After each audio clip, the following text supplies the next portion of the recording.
tengan su equipo con batería, su computadora, su celular, aunque tengan el internet de casa, por si llega a pasar algo, pues también tengan una recarga ahí de datos para que por cualquier cosa no se arriesgue el trabajo que están realizando.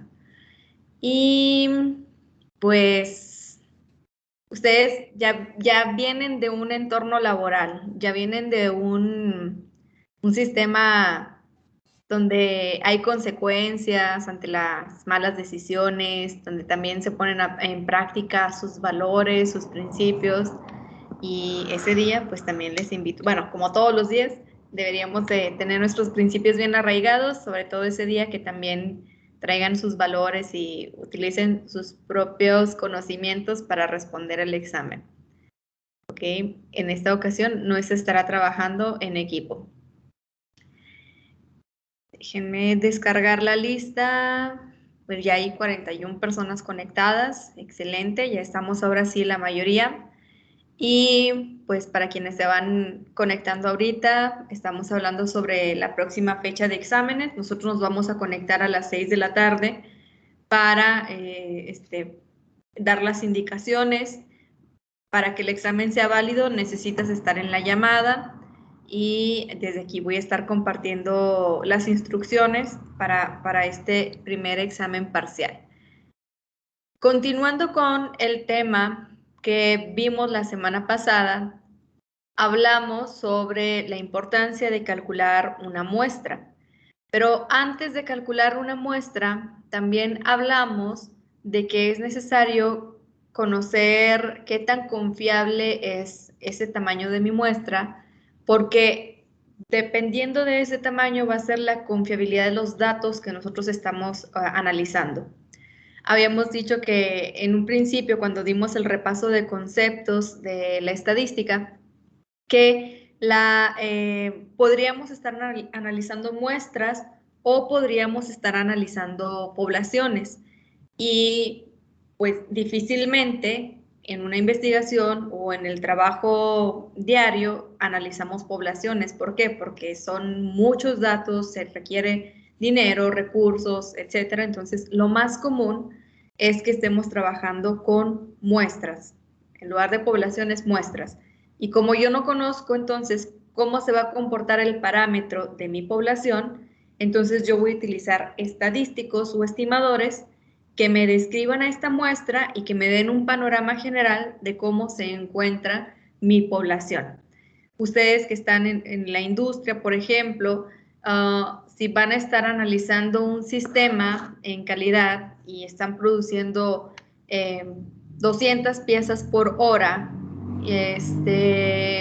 pues a lo mejor durante cada periodo van a estar tomando muestras de estas piezas que están produciendo. ¿Para qué? Para saber si están cumpliendo con los parámetros de calidad establecidos en la industria, si cumplen con lo establecido en la norma, si se está aprovechando al 100% la materia prima, si hay mermas, etcétera. Pero no tienen la capacidad de analizar las 200 piezas, sino que van a tener que hacer un muestreo. Pero este muestreo siempre tiene que ser representativo. Y habíamos dicho en la clase pasada que independientemente de los valores que tengamos en mi parámetro y en mi estadístico, siempre va a haber diferencias. Y esa diferencia es la que conocemos como error. Cuando tú trabajas, si tú vas a los lineamientos de calidad o a la norma o a la filosofía que sigue la empresa, a lo mejor te van a decir, hacer las cosas bien y a la primera, sí, en lo ideal, pero hay cierta permisividad de que algo no salga bien, ¿sí? En este caso, de que algo no cumpla, tú tienes un porcentaje de error, un límite superior que no debes de rebasar porque ya no estarías cumpliendo ni con calidad, o estarías teniendo pérdidas de materias primas, etcétera. Entonces, el margen de error o el tamaño de error lo va a determinar. Si estás en una investigación, vas a verificar en estudios anteriores cuáles son los márgenes de error que se utilizan. Si es en la empresa, pues de acuerdo a los criterios que tiene la empresa establecidos. Si es la norma, pues también cuáles son los límites máximos permisibles, cuáles son los límites mínimos permisibles, y a partir de ahí determinar ese porcentaje de error. Si tú calculas una muestra, puedes saber cuál es tu porcentaje de error. Supongamos que en la empresa te dijeron, tenemos solamente un 5% de error. O sea, este es mi espacio de libertad para equivocarme, que es el 5%. No sé si le puedan escribir a Dora, porque me está diciendo que no le aparece la clase en Teams. Necesita darle recargar. Están viendo mensaje, pero... Yo ahorita me comunico con ella, maestra. Sí, por favor, dígale que le dé recargar o actualizar y se vaya directamente al canal 4.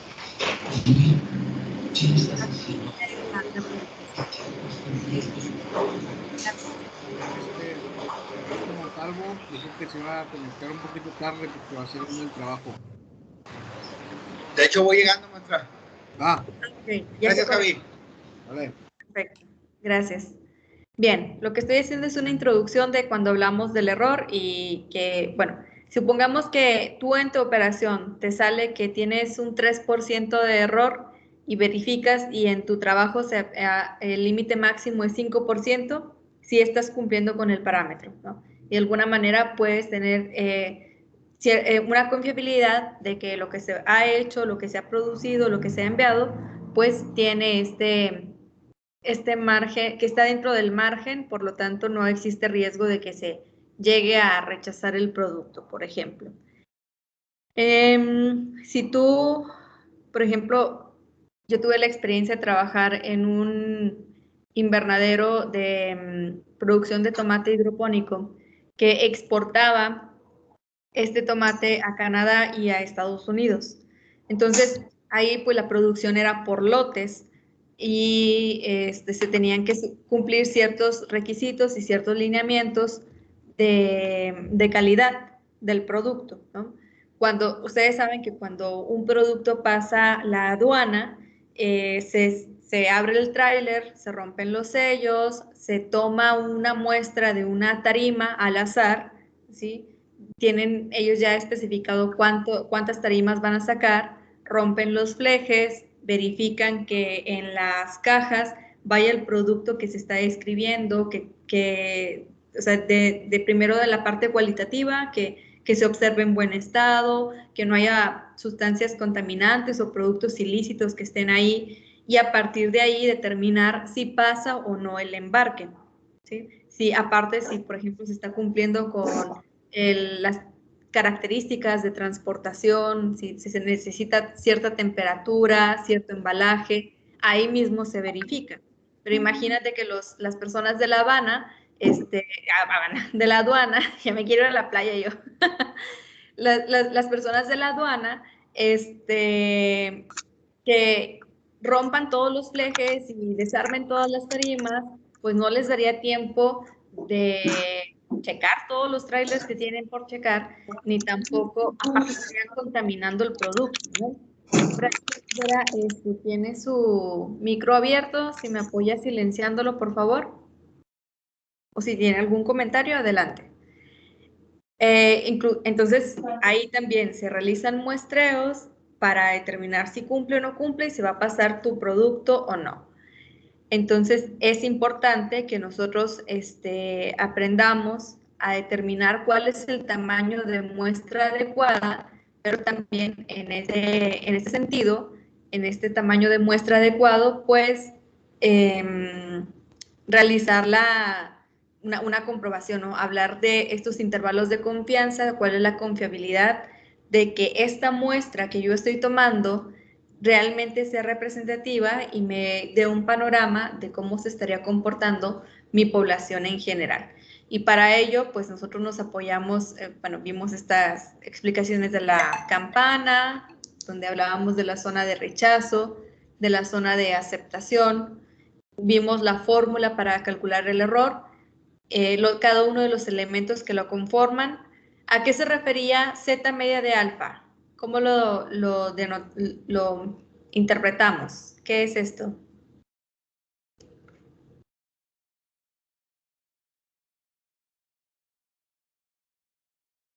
Zeta media de alfa Era el valor ya predeterminado, ¿no? Que se nos daba. Sí, de acuerdo al intervalo de confianza que nosotros, al nivel de confianza, perdón, que queríamos trabajar, pero este es un valor crítico, el valor crítico de Z, el que es el que me habla de el área en donde no es probable que pueda ocurrir el evento o donde hablamos de que no hay confiabilidad. Decíamos entonces que para cada valor, para cada nivel de confianza existe un valor crítico establecido que ya está estandarizado y dependiendo del nivel de confianza que nosotros estemos manejando es el que vamos a aplicar para hacer esta sustitución en la fórmula. Y vimos también P y Q, que la P con el circunflejo, perdón, o el gorrito, hablaba de esta proporción de la muestra que sí cumple la probabilidad de éxito y que por lo tanto Q sería la probabilidad de fracaso o de que no se cumpla. El complemento de P va a ser Q, o sea, el área total bajo una curva es 1. Hablando en términos probabilísticos, matemáticamente es entre 0 y 1. Entonces, máximo tenemos 1, 0 es que no hay probabilidad, 1 que sí hay probabilidad. Y si ya conozco P, que es lo que sí hay probabilidad, pues lo que me falte para llegar a 1 es como va a ser Q. Y lo voy a dividir entre N, que es el tamaño de muestra que yo he determinado o he analizado y a partir de ahí comprobar si mi error está dentro de los límites o no, o de qué tamaño es esta diferencia que existe entre el valor de mi muestra y el valor que yo estimé de que yo calculo de mi población, que yo calcularía porque estamos en un supuesto, estamos infiriendo. Entonces, practicamos algunos problemas en donde veíamos cómo realizar estos cálculos del error, la sustitución que hacíamos, cómo hacer la programación correcta en la calculadora y al final presentar nuestro resultado redondeado. Creo que en este grupo fue donde por ahí alguien me comentó de que cómo sabía si iba a redondear y si sabía que estaba correcto el redondeo o no. Pues de acuerdo a los problemas que observábamos, aquí es evaluar la regla del redondeo y aplicarlo, ¿sí? Aplicar para dar el resultado correcto, no sobreestimar ni tampoco subestimar. De por sí cuando estamos redondeando ya es una aproximación, ya no estamos utilizando la igualdad, sino los signos como en forma de olitas que nos indican una aproximación, nada más que esa aproximación es lo más cercano al valor real. Entonces, hicimos una prueba antes de retirarnos de la clase en donde ustedes tuvieron la oportunidad de hacer estos cálculos y donde pues recibieron los resultados de estas respuestas que ustedes compartieron. Entonces, esas respuestas, además de aplicar lo que ya habíamos visto,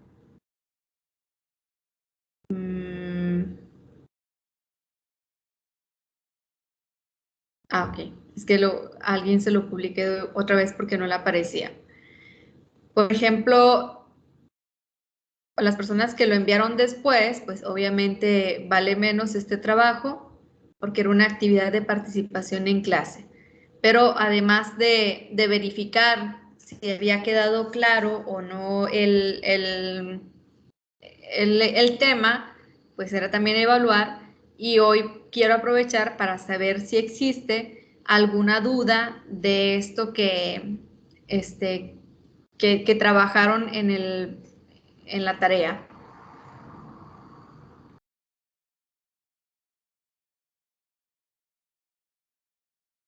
Yo nada más tenía duda en lo del redondeo, profe. Buenas tardes, perdón. Buenas tardes. ¿Nos sabe cómo hacer el redondeo o en qué tenía la duda? Fue ahí, los problemas fue donde fue lo que no hice, o no supe cómo, por ejemplo, brincar del 29.50 y tantos al 3.0%. Ok, bien. Dora, ¿me permite utilizar su trabajo para explicar o si gusta podemos utilizar el de otra persona, pero alguien que me permita abrir y compartir el ejercicio que realizó? Sí, está bien, profe, por mí no hay problema. Ok, y es una oportunidad para todos aprender y despejar esta duda. Bien, voy a compartir entonces la pantalla para que también aprendan que cuando, bueno, no aprendan, porque ya lo saben, sino que se hagan conscientes de que es importante estar verificando las instrucciones, leer los problemas y hacer la suma de todos los conocimientos que ya vienes acumulando desde que estuviste en primer tetramestre de la carrera, ¿no? Aquí, por ejemplo, supongo que es esta la duda que comentaba. El primer problema decía, calcula el error considerando un intervalo de confianza del 95% si el tamaño de muestra es de 1000 y de los cuales 65% son éxito.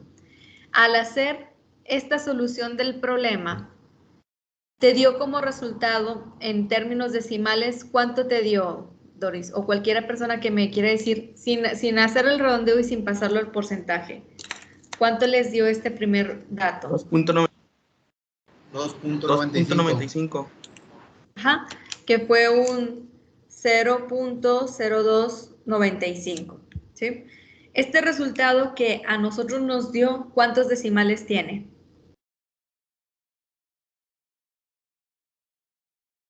4. 4. Ajá. Déjenme, voy por un marcador. Dejé el micro prendido.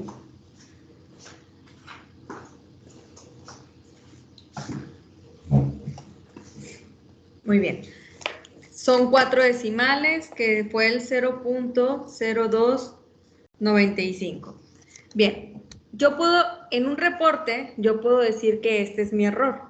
Y la persona que lo lea, pues debe entender que está en valor de proporción.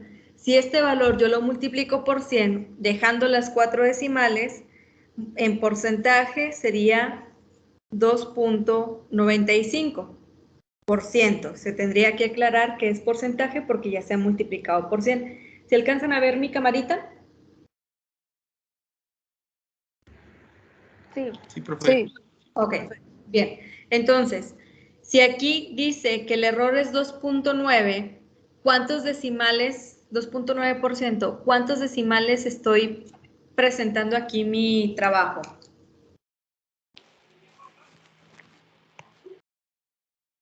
En este resultado que se ha seleccionado 2.9, ¿cuántos decimales tiene? 1. Okay. Entonces, supongamos que estamos haciendo un redondeo. Ya sé que el redondeo se haya hecho en la proporción o en el porcentaje, pero en verdad es correcto redondear a 2.9 cuando solamente estoy poniendo un decimal.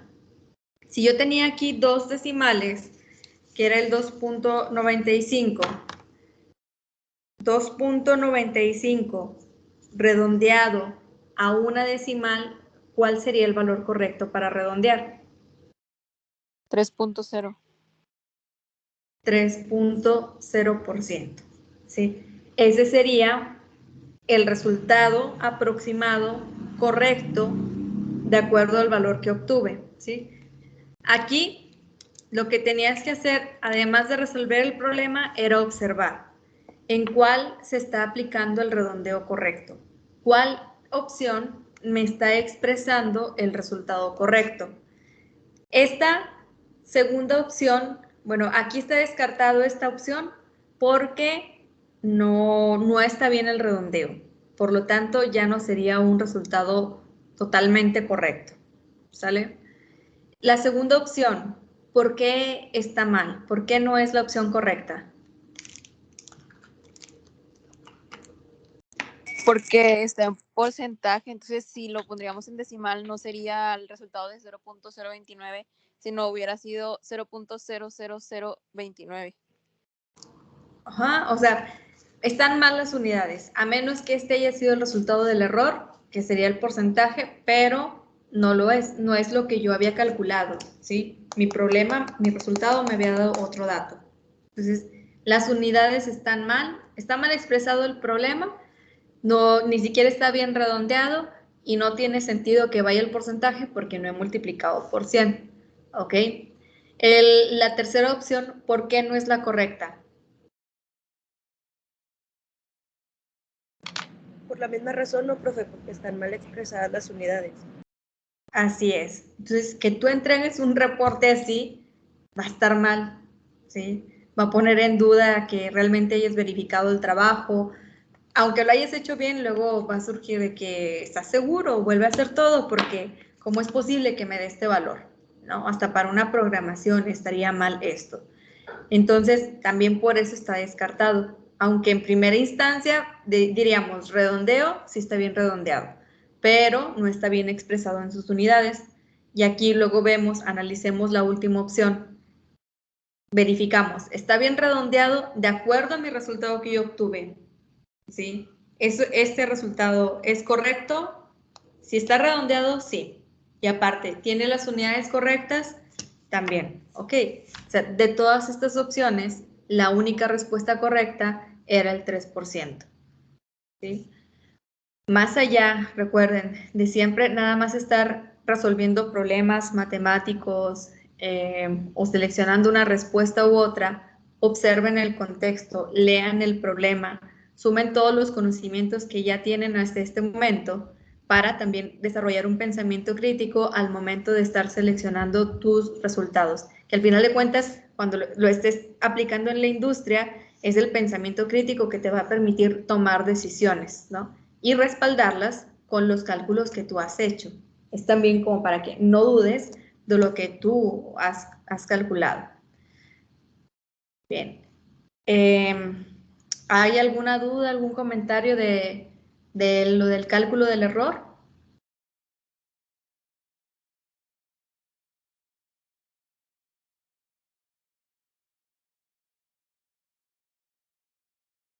¿No? ¿Sí?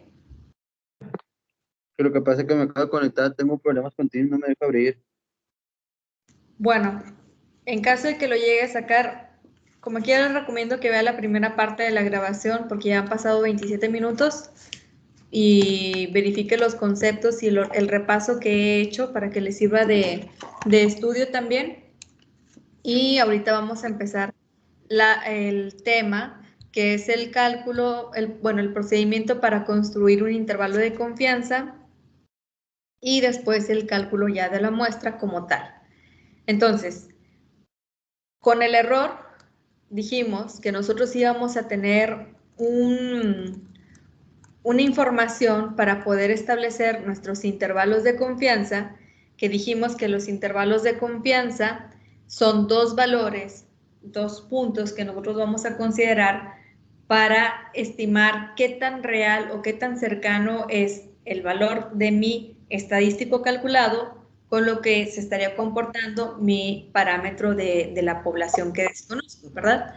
Entonces, el intervalo de confianza se apoya de este error, pero ahora viene entonces sumar el cálculo del error y aplicarlo para calcular los intervalos de confianza, que ese va a ser el objetivo de esta clase. Y luego nos vamos acercando más al cálculo de la muestra. Este es el procedimiento que existe para construir el intervalo de confianza para una proporción de una población. En este caso, primero debemos verificar que los supuestos requeridos se cumplan. ¿Cuáles son estos supuestos requeridos? 1. Que mi muestra haya sido tomada de manera aleatoria. ¿Qué quiere decir esto? ¿Cómo lo interpretan? Que mi muestra sea aleatoria. ¿Qué quiere decir? Es decir, que no tomemos una muestra seguida de la otra, sino que sean en intervalos, Que no haya una que no preferencia. sean repetidas. Ajá, que no haya una preferencia, que sea lo más objetiva posible. ¿Y cómo es? Pues no eligiendo yo a propósito los datos, ¿no? Aleatorio es que lo hagamos al azar, ¿sí? Si son una pieza que va, se está produciendo y se está colocando en un, no sé, se está entarimando, ya a lo mejor calidad va a decir, ¿sabes qué? Voy a ir a tomar una y no va a ser la misma, la primera tarima que sale siempre a turno, sino que voy a elegir cualquiera al azar y de esa tarima cualquier caja para tomar muestras y una muestra de ahí y otra muestra de otra tarima y otra muestra de otra caja, etcétera. O sea, que sea lo más aleatoria y que no haya manipulación al momento de estarla seleccionando. Entonces, el primer requisito es que mi muestra sea aleatoria. El segundo requisito es que mis datos tengan un comportamiento o una tendencia a la normalidad. ¿Qué es la normalidad? Bueno, recuerden que es cuando media, moda y mediana están justo en el centro, ¿sí? Si ustedes evalúan pues algunas gráficas de calidad o de comportamientos, forman una campana, la campana de Gauss. El punto más alto se encuentra en el centro, lo que indica que por estos rumbos está la media, la moda y la mediana, las medidas de tendencia central. Esos son los comportamientos normales en estadística. Creo que tiene otra vez el micrófono encendido, Dora, o no sé quién lo tiene encendido. Pero bueno, primero que sea aleatoria. El segundo requisito es que tenga un comportamiento de distribución. No te metas. No te metas. Silenciar. ¿Qué será? Omar. Si me apoya cerrando su micrófono, Omar. Ahí está, ya lo hizo. Muchas gracias. Voy a regresar a la diapositiva. El tercer requisito es que nosotros estemos trabajando con con casos binomiales, o sea que hay solamente dos opciones, sí o no, éxito o fracaso, que el éxito lo vamos a denotar con P y el fracaso con Q, en donde hablamos del fracaso es que no se llega a cumplir el evento, ¿sí? Entonces, esto se le llama como una distribución binomial donde hay dos opciones, P y Q. Y el otro supuesto requerido es que en caso de que yo conozca el valor de P ni el valor de Q, es como estar en las mismas, no sé qué va a pasar. Existe una probabilidad de que sí se cumpla o que sí estemos dentro de los parámetros y otra que no se cumpla o que no estemos dentro de los parámetros. Es decir, estamos en un 50 y en un 50%, que entonces es el valor que le vamos a dar a P y Q. Cuando no conozcamos la tasa de éxito, entonces le damos 50% a P y 50% a Q. ¿Dudas de estos supuestos que se tienen que cumplir? ¿Cuál fue el primero?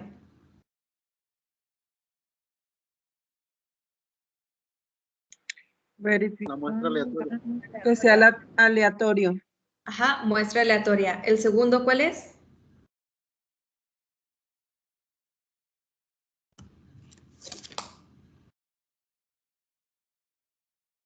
La campana de Gauss. Que en este caso es observar la distribución a la normalidad. Así que nuestros datos, al momento de graficarlos, observemos esta tendencia a la normalidad, que es como una campanita de Gauss. ¿Ok? ¿Cuál es el tercer requisito? Evaluar el margen. ¿Qué, perdón? ¿Evaluar el margen de error? No. Primero, antes de evaluar Casos binomiales. que sea un caso binomial, una distribución binomial. Así es, donde tenemos P y Q.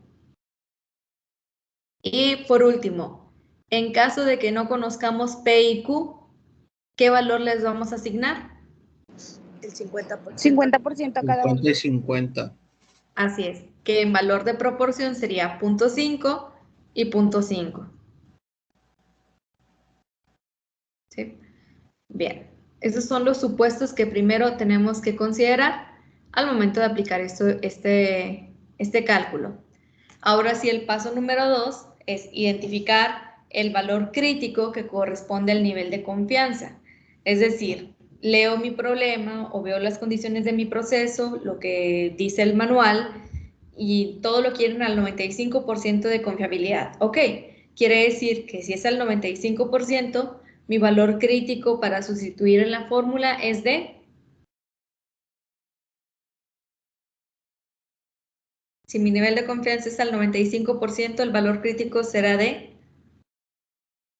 5%. 1.96. 1.96. Recuerde que el valor crítico es el valor estandarizado, ¿sí? Entonces sería 1.96. Si el valor crítico es 90%, pues yo tengo que buscar el valor crítico correspondiente para ese nivel de confianza. Bien, entonces, ¿cómo lo hago? Leyendo el problema o leyendo el manual o los estándares de calidad que se están pidiendo o las características de la investigación que yo estoy haciendo. Luego, ya en el número 3, es evaluar y calcular el margen del error, que es cuando aplico la fórmula sustituyendo los datos que yo esté pues manejando aquí, o los datos que yo tenga, y al final, con este margen de error, o sea, pasando el paso 3, que hasta ahorita ya hemos aprendido cómo calcular el error, o sea, ya vamos al paso 4, es utilizando el valor del margen del error calculado y el valor de la proporción muestral P circunflejo, ¿sí? Que este es mi punto muestral. Con esto vamos a calcular los valores de los límites del intervalo de confianza P circunflejo más menos el error. ¿Recuerdan cuando ponían la media más menos la desviación estándar? Siempre que ves este símbolo, ¿qué quiere decir? ¿Cómo lo interpretas? El más menos. Se puede ir hacia arriba o hacia... Que puede ir hacia arriba o hacia abajo. Si aquí ya conocemos valores, será lo sumado a lo que esté aquí, que en este caso es la proporción de la muestra más el error, o proporción de la muestra menos el error. Entonces, cuando ya conocemos el margen del error y utilizando la proporción de la muestra, vamos entonces a calcular los límites del intervalo de confianza. Límites quiere decir lo que va a estar en el extremo, este rango que nosotros vamos a determinar, más menos, lo menos y lo máximo, o el límite inferior, el límite superior. ¿Ya apuntaron estos pasos?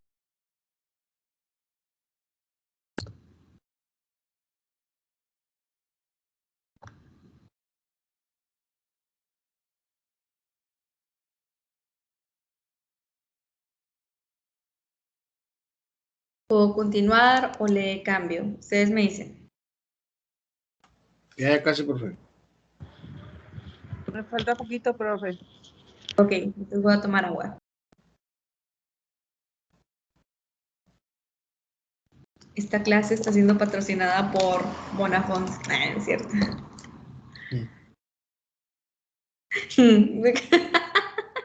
Dejó su micrófono abierto.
¿Ya?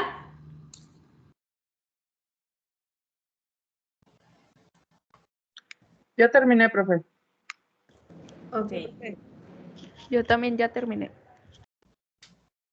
va. Vamos a continuar. Entonces, este procedimiento es el que seguimos al momento de construir un intervalo de confianza.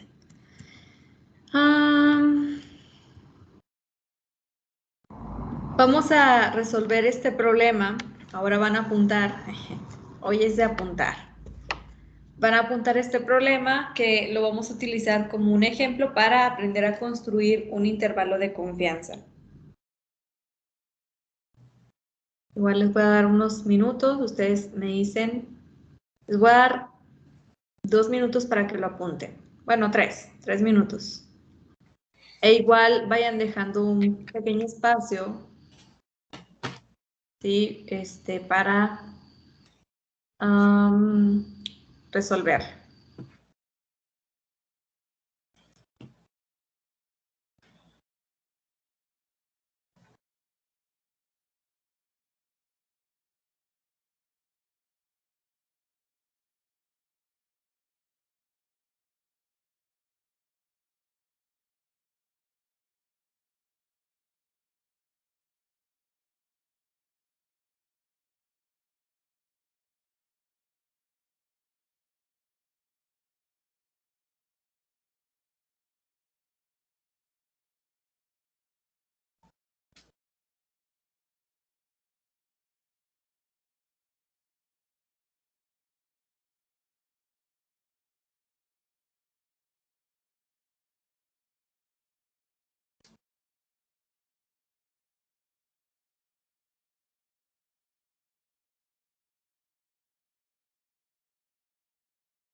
¿Listos?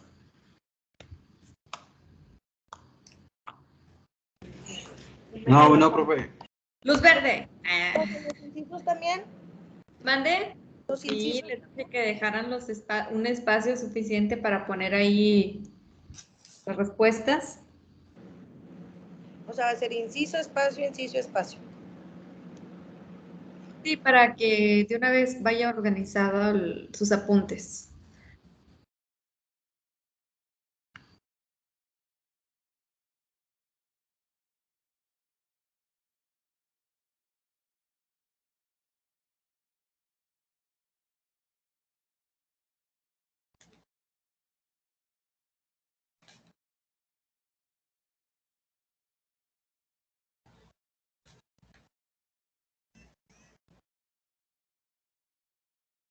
Últimamente en clases he tenido esta pelotita antiestrés y cuando no me dan la respuesta correcta, para no desquitarme con ustedes, la aviento a mi computadora. No, no es cierto. La aprieto. No, no se crean. Es para disminuir mi ansiedad porque a veces digo hay mucho silencio, se nos va el tiempo, pero bueno. El propósito de que tengan este problema apuntado es para que quede ahí como parte de sus anotaciones y luego lo puedan consultar cuando estén estudiando, no cuando estén contestando el examen, obviamente. Y pues si hay alguna duda, aclararla. Estamos igual, maestra. Yo tengo, pero no sé, que un quequito de comida, porque no he tenido días buenos, pero aquí estamos, a seguirle. ¿Un Listo, quequito? profe. O sea, ¿se come un quequito o tiene No, es antiestrés, pero es de comidita, no sé si lo alcance a ver. Sí, sí. Y te muestra Tengo muchos, pero de hamburguesa y de esos, ¿Y dónde los pero consigue? mi mamá me los compra por lo Ay, mismo de que me ve toda haciéndome garras yo sola. Yo me tomo una chévere. pero obviamente, no. Esa descártala porque primero la cheve se merece su espacio. Ah, no es cierto. No, porque imagínense que esté estresado en el trabajo, obviamente no va a tener ese recurso, no es correcto que Así es. en el trabajo mejor pelotitas antiestrés. Profe, ¿va a haber Oh. canción de los traileros? Al rato nos despedimos con una, apunten el nombre y yo la busco. Bien, entonces, ¿quién me apoya leyendo, por favor, primero el problema? Antes de leer los incisos, solamente el problema. Yo, ¿Quién empieza? profe. Adelante. Tu compañero que dijo primero, adelante. Ok. Construcción de un IC. En una encuesta del Pew Research Center, que incluyó a 1.500 personas elegidas al azar, reveló que el 70% de los adultos creían en el calentamiento global. Los resultados muestrales son N es igual a 1501 y P que es igual a 0.70. Muy bien, gracias. Entonces, esta encuesta habla de aquellas personas que creían en el calentamiento global. Los datos que podemos identificar hasta este momento es el tamaño de mi muestra y la proporción de mi muestra, que dijimos que este punto 70 lo obtuvimos como.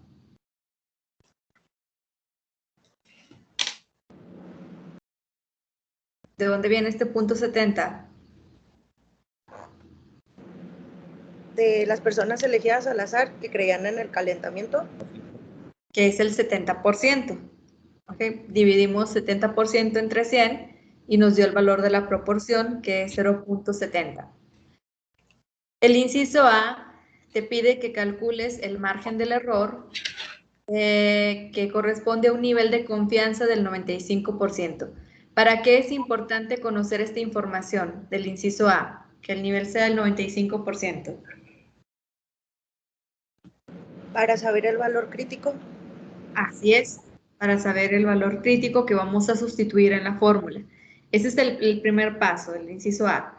Inciso B, calcule la estimación de un intervalo de confianza del 95% de la población, de la proporción poblacional P.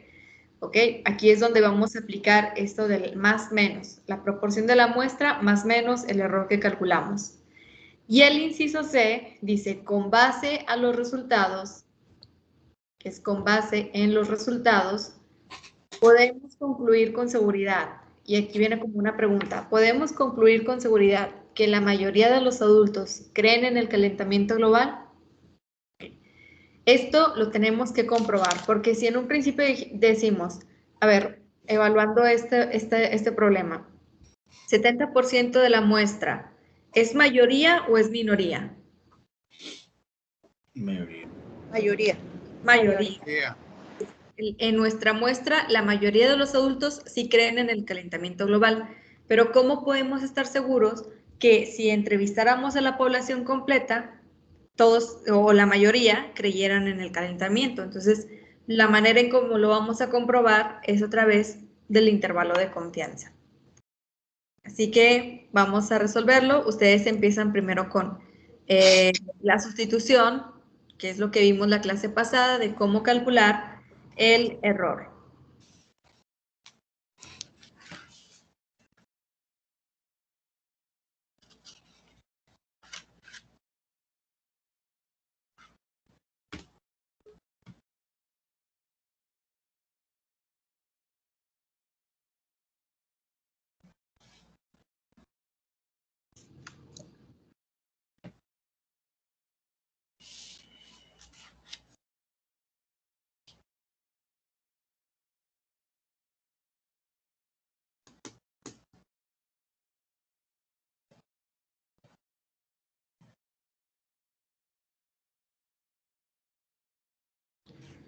¿Cuánto les da?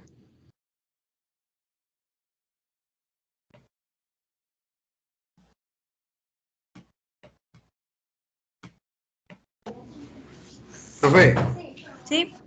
yo tengo una duda de la clase pasada. Ajá. ¿Cómo saco el valor de la Z-2? Lo acabo de decir hace rato. Esto, a ver, voy a diciéndome cómo se llama, Z media de alfa. Es que yo no tenía internet, fue lo que le comenté ahorita y no escuché. Ajá, pero igual la clase pasada lo vimos y lo dije como quiera ahorita. Recuerda que siempre utilizamos valores estandarizados.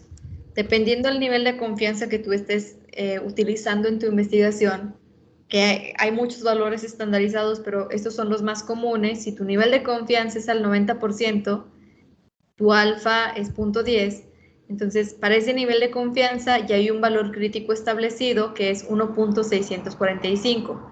Si es del 95% es 1.96. Si es al 99% es 2.575. El problema, ¿cuál es el nivel de confianza que te pide? ¿90, 95 o 99?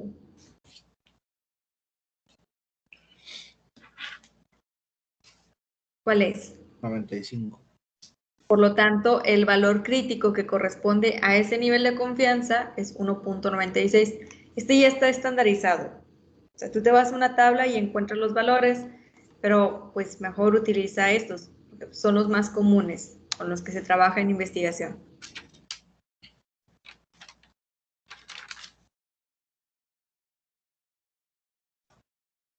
Ok.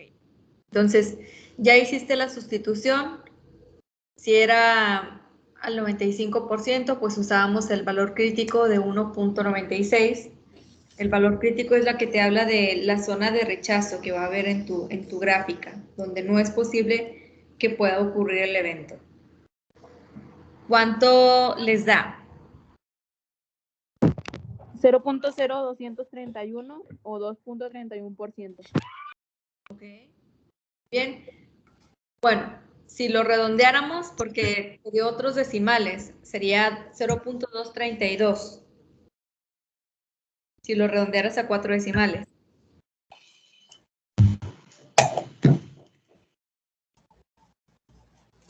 ¿Estás de acuerdo?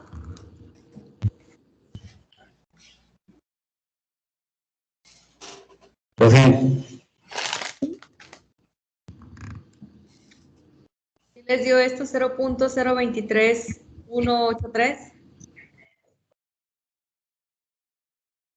Sí, maestro. Sí, profe. Ok. Es que como que alguien abrió el micrófono, pero no sé si era mío o se le activó. Ok. Aquí Profe, me salió .02318.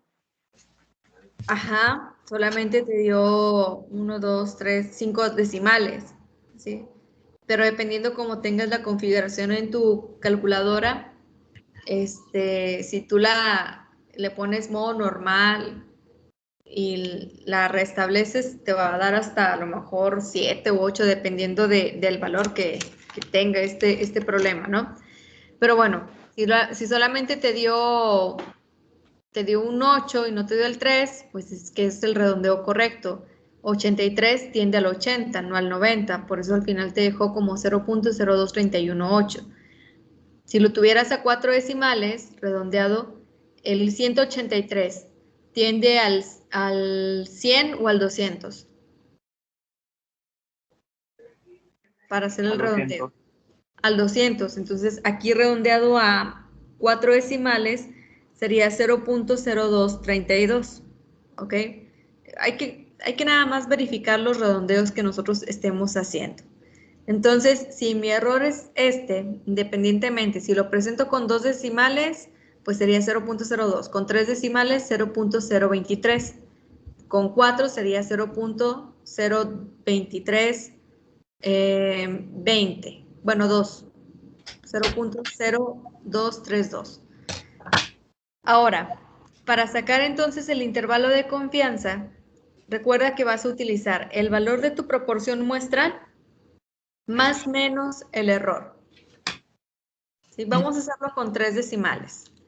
0.0231 más. Guay. ¿Cuánto es el valor de mi proporción de la muestra? ¿Cuánto vale P circunflejo? .70. .70. Entonces, sería entonces a .70 sumarle el error y a .70 restarle el error.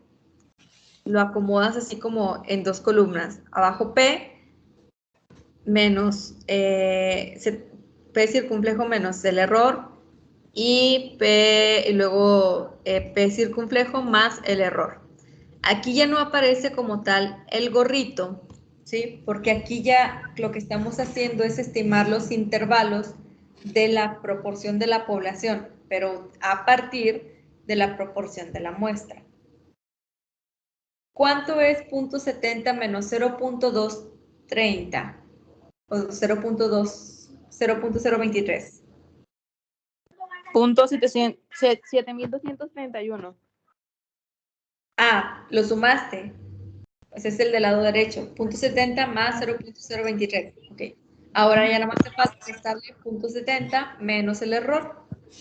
.6769. Ok. ¿A todos les dio este resultado?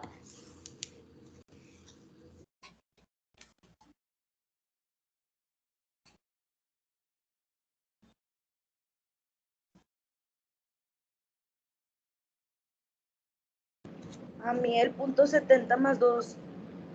Ah, no, me falta un 0, perdón. Ajá.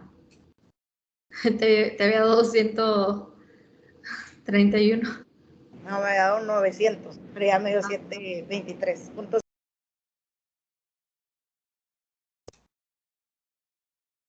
Ok.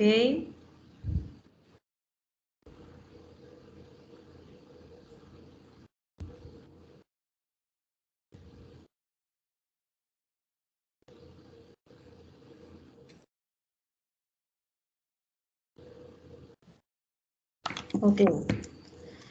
Entonces, ya con esto yo tengo determinado mi rango que me va a hablar de la confiabilidad que existe en mi información.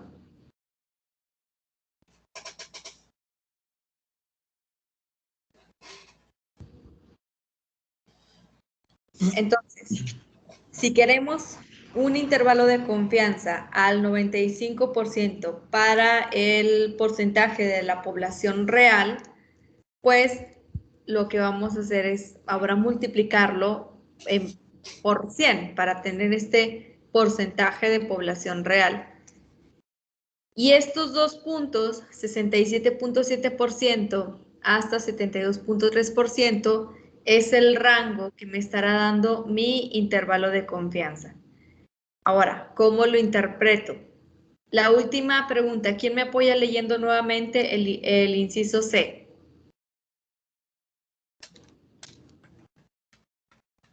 ¿Qué dice el inciso C?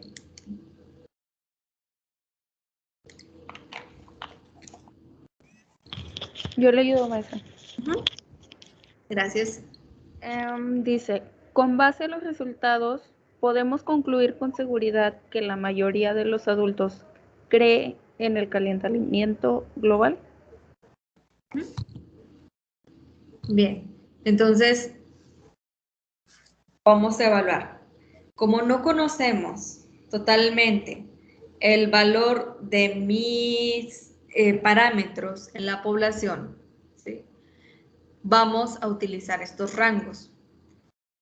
De acuerdo a esta estimación, si el Pew Research Center entrevistara a todos los adultos mayores de Estados Unidos, podrían los resultados indicar que el 67.7% o hasta el 72.3% de los adultos sí creen o sí creerían en el calentamiento global. ¿Ok? Ahora, para poder hacer la conclusión o la aseveración de que en Estados Unidos la mayoría de los adultos creen en el calentamiento global, pues vamos a hacer la misma observación como les hice hace un momento. 70% en una muestra es la mayoría. ¿Qué habían dicho? Sí. Que sí, ¿verdad? Ahora, considerando el error, gracias, considerando el error y la proporción de la muestra con los intervalos de confianza que nosotros calculamos, aunque sea lo mínimo, que es 67.7, 67.7% ¿es mayoría de población? No. Sí. Ah, alguien dijo que no. ¿Por qué dijo que no? Por el porcentaje que era menor. Ah, ok, es menor, pero en una escala del 100%, 67.7 ¿es mayoría?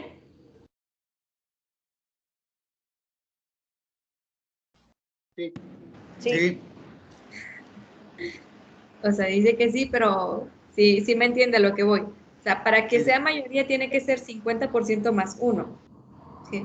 Y la pregunta aquí es, en el último inciso, ¿podemos decir que realmente la mayoría de los adultos, si fueran entrevistados todos los adultos, creen en el calentamiento global o creerían en el calentamiento global?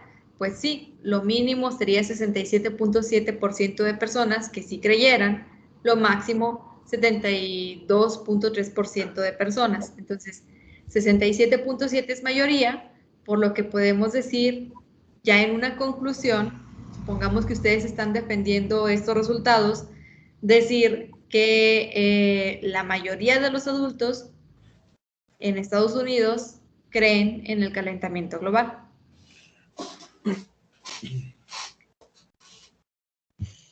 Profe, Mande. y si fuera un ejemplo de que fuera el 47.7% y el otro fuera el 52.3%. Pues 47 es mayoría. No. Entonces, en tu conclusión dirías, la mayoría no cree. ¿Sí? Entonces se toma el valor mínimo, ¿verdad? En este caso sí, para analizar esta respuesta sí, mínimo y máximo. Pero pues 72.7 pues está más allá de la mitad, entonces obviamente eso también nos indica de una mayoría. Pero si por ejemplo en este ejemplo que tú dijiste, uno llega de 47 y uno no llega y otro sí llega, es la variación que hay. Entonces no podemos decir con seguridad, con ese nivel de confianza del 95%, que la mayoría cree. ¿Qué es lo que tendríamos que hacer? Bueno, de la muestra que nosotros tomamos, ajustar el tamaño para ver si podemos mejorar el error y tener una mejor apreciación de cómo se estaría comportando la población en general.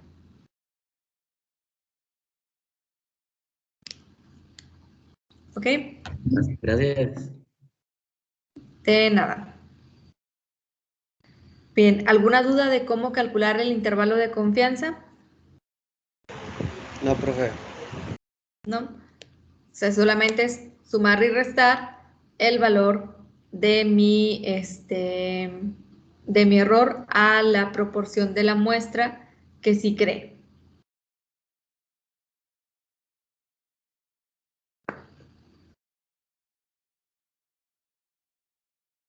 Ok. Entonces, ¿Cómo cuántos problemas van a venir de estos, profe? pues póngale que, pues, ¿qué serán? Unos 4. 5, 5. ¿sí? A ver, haciendo un repaso, desde lo que vimos en la primera clase de los conceptos generales de muestra, población, estadístico, parámetro, datos agrupados, no agrupados, error. Vimos por ahí varios conceptos. Luego vimos las variables y sus clasificaciones. En su clasificación simple como cualitativas, cuantitativas discretas y cuantitativas continuas. Y la clasificación según su escala de medición, si son nominales, ordinales, de intervalo y de razón. Y luego vimos el cálculo del error y ahora cómo construir intervalos de confianza. Eso es lo que prácticamente estaremos viendo en el examen. Bueno, además del cálculo de una muestra. Espérenme, es que no está cargando. Así ya. Empezó a cargar mi computadora. Ok. Ahora viene lo mero bueno. ¿Sí? Ya practicaron, ya vimos cómo calcular esto. Ahora lo siguiente sería aprender a calcular el tamaño de una muestra. Ya esto es mucho más sencillo porque ya hemos aprendido a interpretar los datos, a observar fórmulas. Prácticamente lo que hacemos aquí es una serie de operaciones aritméticas. Para el cálculo de la muestra utilizamos las siguientes fórmulas. Y también pues debemos de considerar que siempre al momento de estar recolectando los datos hay que hacerlo de forma aleatoria. Entonces podemos tener dos casos. Cuando conocemos una estimación de la proporción de la muestra, es decir, que conocemos el valor de P y de Q, punto 70 contra punto 30, punto 70 contra punto 30, punto 80 contra punto 20, punto 85 contra punto 15. ¿Sí? Sabemos la proporción de éxito y la proporción de fracaso que podríamos estar identificando.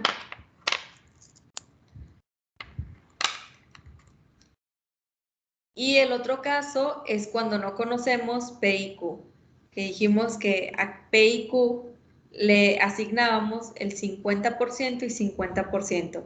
En proporción es 0.5 y 0.5.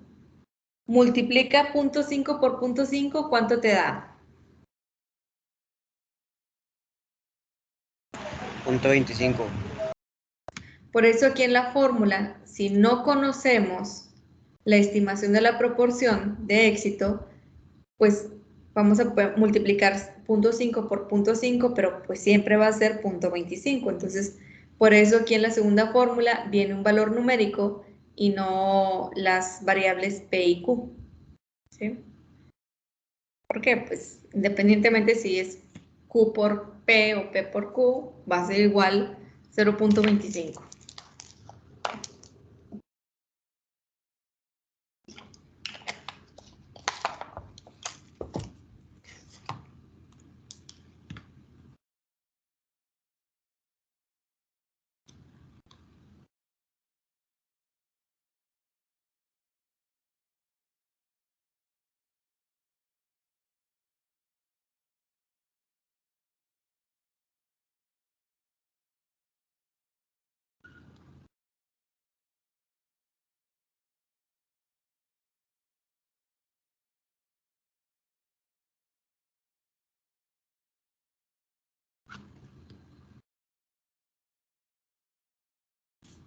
¿Ya los apuntaron? Sí, profe. Ok. Bien, vamos a trabajar con estas fórmulas para practicar cómo calcular una muestra.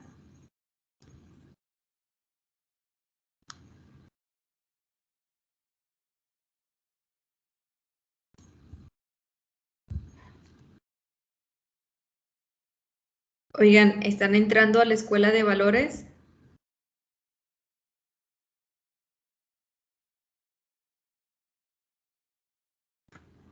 Esos se dan los sábados. Es 1 hora clase. Creo que mañana es sobre la problemática del COVID-19 y tú podrás decir, no, sí, de hecho a ustedes sí les toca,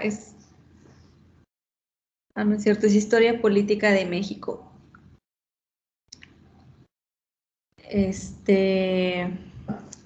importante conocer sobre temas de cultura general, aparte de que te da un contexto histórico de lo que ha ocurrido antes y del impacto que ha tenido pues, en la sociedad, ¿no? desde el impacto económico, cultural, etc. Recuerdo que había un maestro que siempre, un ingeniero que siempre nos decía que aprendiéramos de temas de cultura general para tener temas de conversación y también pues desarrollar más pensamiento crítico en el día a día. Entonces pues ahí está la recomendación si tienen oportunidad, conéctense a la Escuela de Valores. Bien, recordemos que para cada nivel de confianza existe un valor crítico establecido y como vemos aquí está el Z media de alfa, quiere decir que vamos a seguir utilizando esta tablita de valores críticos. Vamos a aprender a aplicar esta fórmula o a resolverla siguiendo el siguiente ejemplo. También les voy a dar unos minutos para que lo apunten. Dice, suponga que un gerente de eBay desea determinar el porcentaje de adultos que usa Internet. ¿A cuántos adultos se debe encuestar para tener un intervalo de confianza del 95% de que el porcentaje muestral es erróneo por no más del 3%?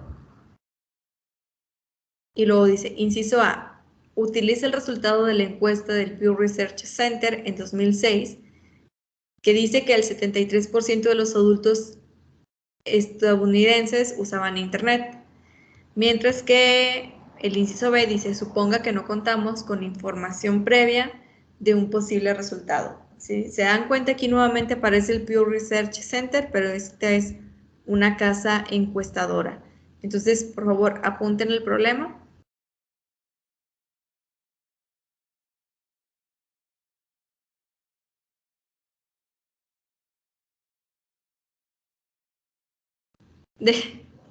Estaba hablando y estaba el micrófono silenciado. Les digo que les voy a dar unos minutos para que apunten el problema. 2 minutos.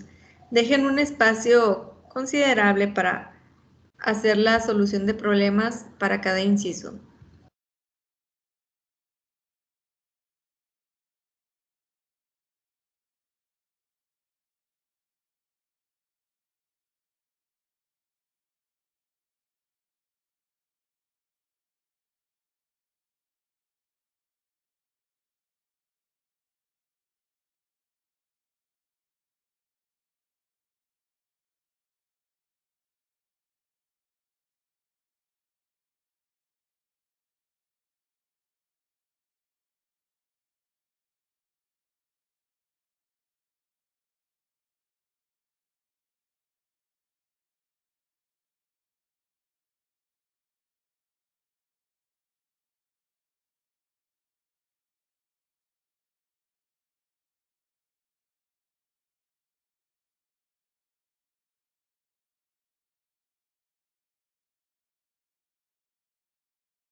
¿Listos?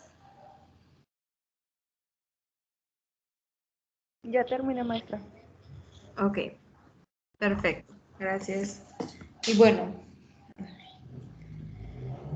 entonces vamos a revisar. En el primer inciso, sí nos da un valor de proporción P, que es el 73%, mientras que en el segundo inciso no nos da un valor previo calculado o establecido. Quiere decir que en el inciso B no conocemos P y Q, ¿sí? Entonces aquí vamos a trabajar con una fórmula y luego con otra fórmula. De antemano nos está dando información. ¿Cuál es el nivel de confianza que está manejando el problema? 95%. Por lo tanto, el valor crítico será de 1.96. Así es. ¿Y el error de cuánto es?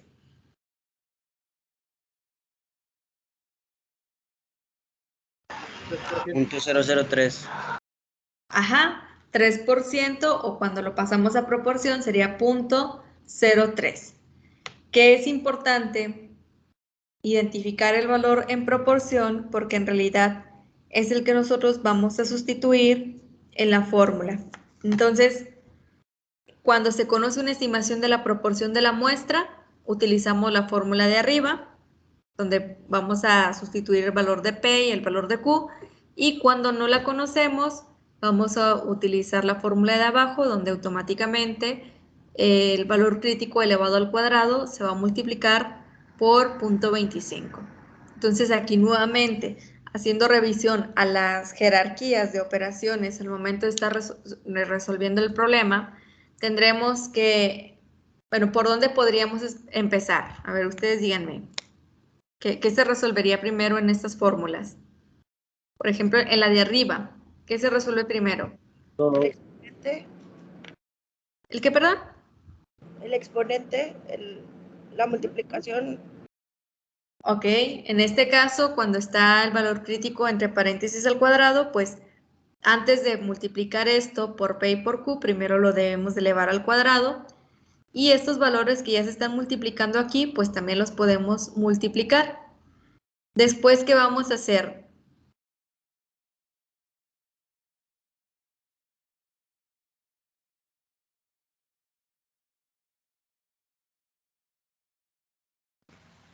El exponente del error.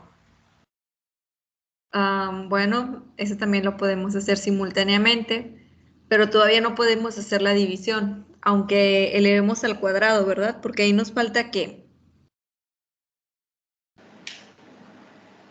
.73. Sí, P es Tenemos que hacer las operaciones de ahí arriba, profe. Así es. Antes de hacer la división, primero tenemos que resolver todas las operaciones, que es multiplicar P por Q, elevar el valor crítico al cuadrado y luego el resultado multiplicarlo por el resultado de P por Q y luego dividirlo entre E al cuadrado. ¿Sí? Vamos a ver. Para sacar P dijimos que era 0.73.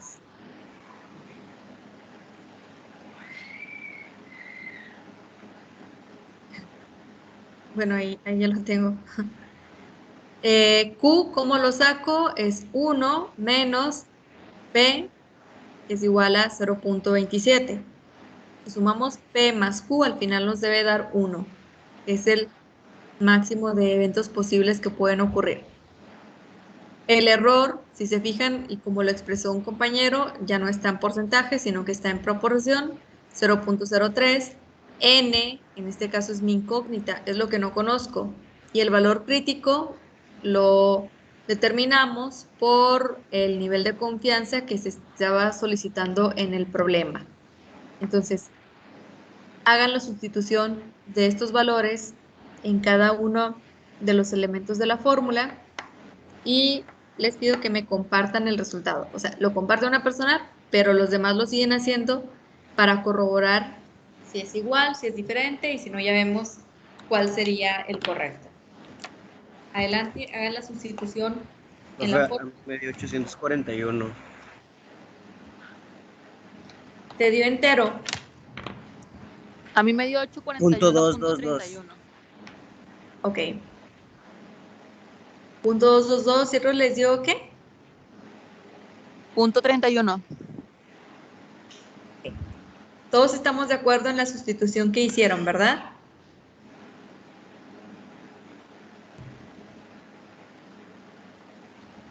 Sí, todos hicieron este paso de sustituir en la fórmula.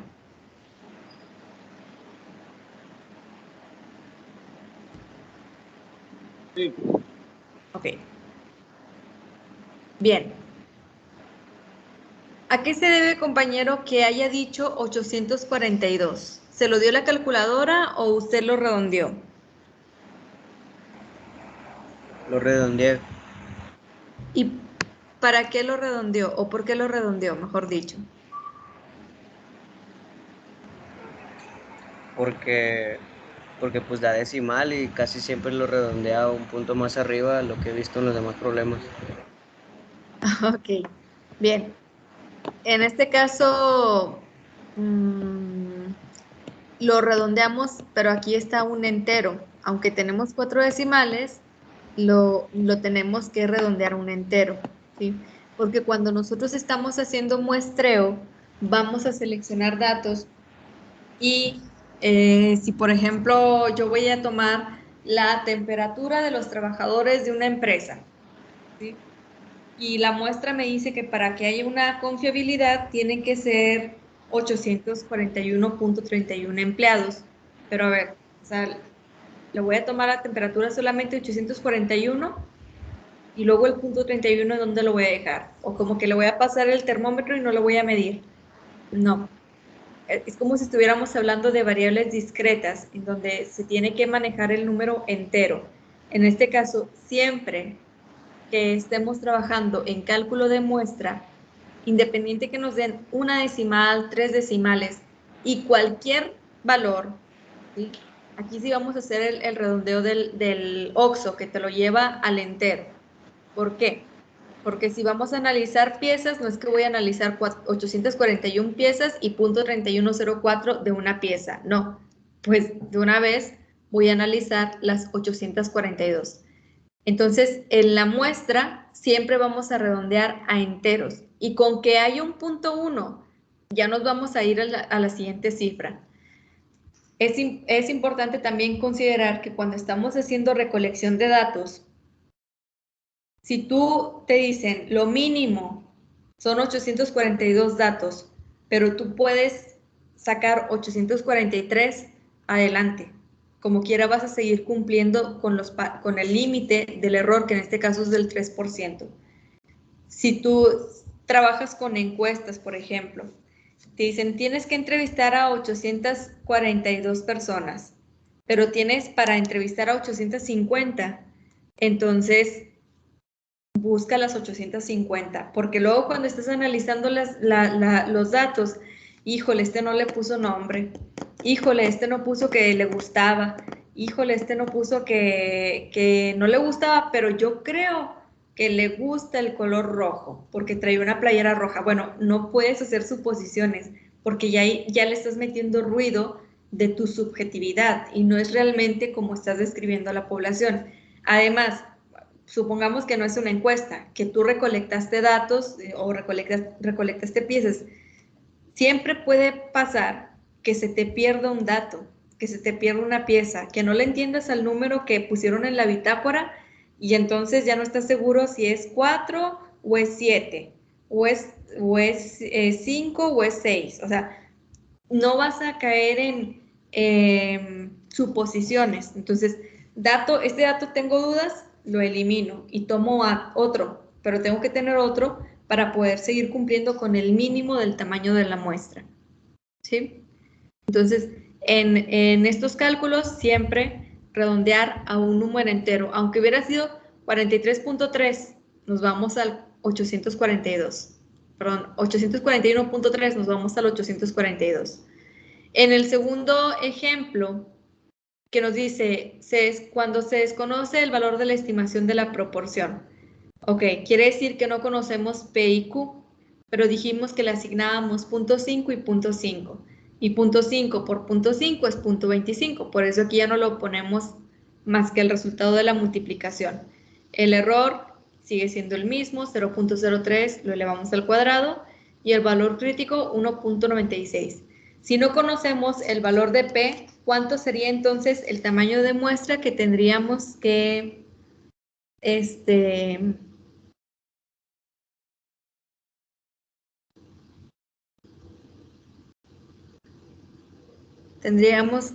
ver qué tanto varía, si conocemos la proporción o no? ¿Cuánto es? Utilizando la segunda fórmula para resolver el inciso B. A mí me dio 1068, ya redondeado. Al entero. Sí, me da 1067.1111 y se redondea. A mí también, profe. ¿Ok? Bien, entonces, si yo no tengo un antecedente de una estimación de una muestra, entonces yo tengo que tomar el 50 y 50% de probabilidad. Fíjate la diferencia entre tener un estudio previo, ¿sí?, que es cuando conozco el valor de la proporción, a cuando no lo conozco. Mi muestra se vuelve más grande. Imagínate, si ese es el tamaño de la muestra, ¿cuál sería el tamaño de la población? Analizar 1068 datos es un trabajo. Simplemente recolectarlos es un trabajo. ¿Sí? Y bueno, es lo que te va a estar ayudando a cumplir. Tiene que ser 1068 piezas analizadas para estar dentro de los rangos del error. Pero si tú checas 170 piezas, también vas a estar cumpliendo con el parámetro. ¿Alguien abrió su micrófono?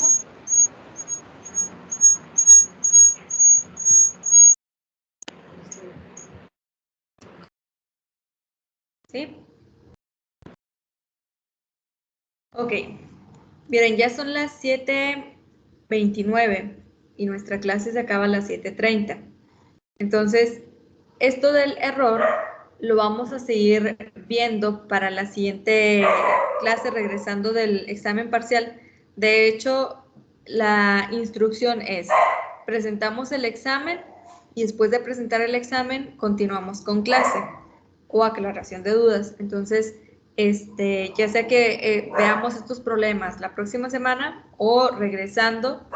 Tengo aquí unos ejemplos y aparte tengo una actividad para trabajar en Teams.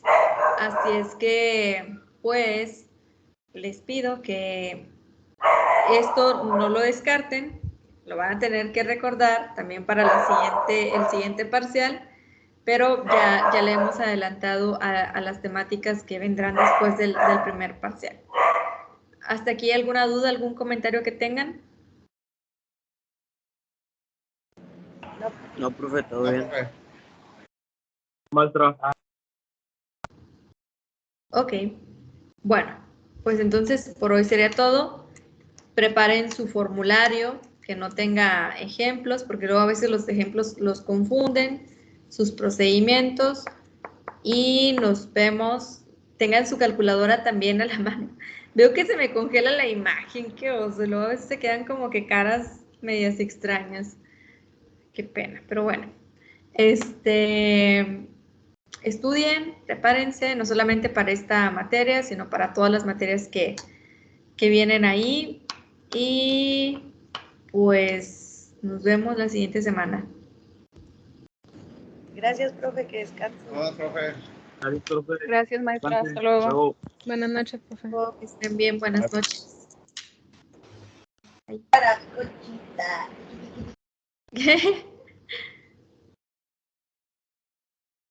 Ay, pensé que había dicho algo. Bueno, bye.